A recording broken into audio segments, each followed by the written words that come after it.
Spoštovane, spoštovani, mi se imamo fajn. Upam, da tudi vi.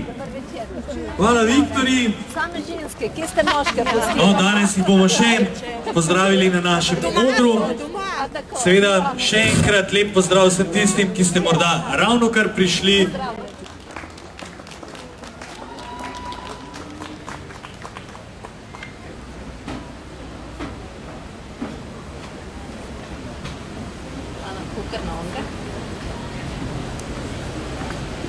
En lep dober večer vsem, ki skrbite za zdrav način življenja, in to ste dokazali že s tem, ker ste prišli v tem večeru na ta svež zrak, na to peš pot, ki za temu sledi, in seveda vsi skupaj smo tisti, ki lahko z lastnim zgledom pripomoremo k temu, da bolezen ali preprečimo ali pa seveda na primernem nivoju vzdržujemo.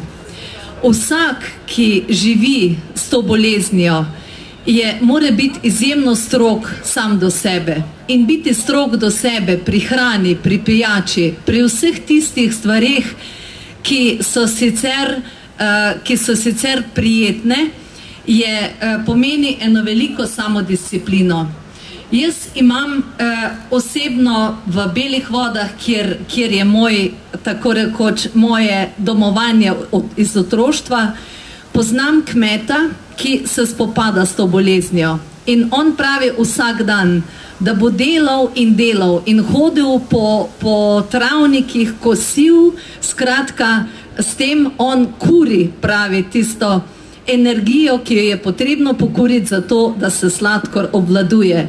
In kljub temu, da je na kmetih doma, vse veste, velika skleda, ponavadi z ocvirki, z raznimi dobrotami, se kljub temu odpove vsemu in živi zelo asketsko in ne potrebuje nobenih tablet in vzdržuje, torej ima priložnost še vzdrževati to bolezen v tem omejenem obsegu.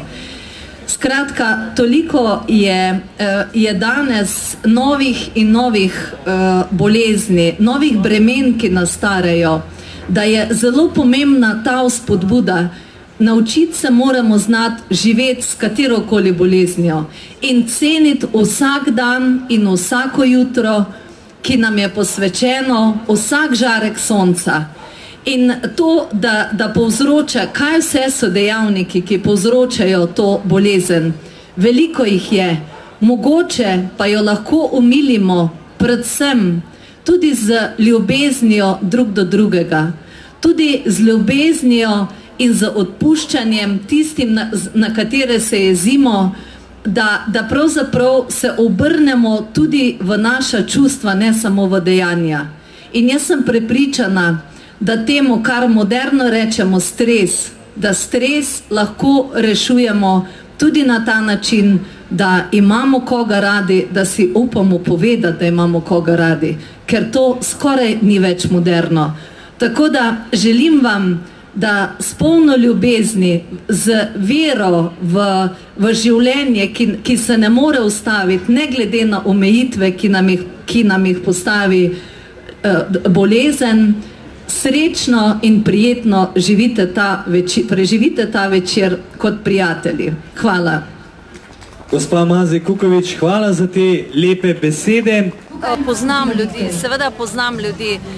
Poznam ljudi, s katerimi sem potovala tako ali drugače. Vem, kaj pomeni sladkorna bolezen, če mora človek iglo si zapičiti vsake 2 ure, če mora pred vsako hrano si sladkor zmeriti, če mora tako rekoč cel čas misliti o tem, da ne pride do kolapsa in tako naprej. Poznam ljudi, jasno, in poznam tudi to, da so to ljudi z veliko voljo.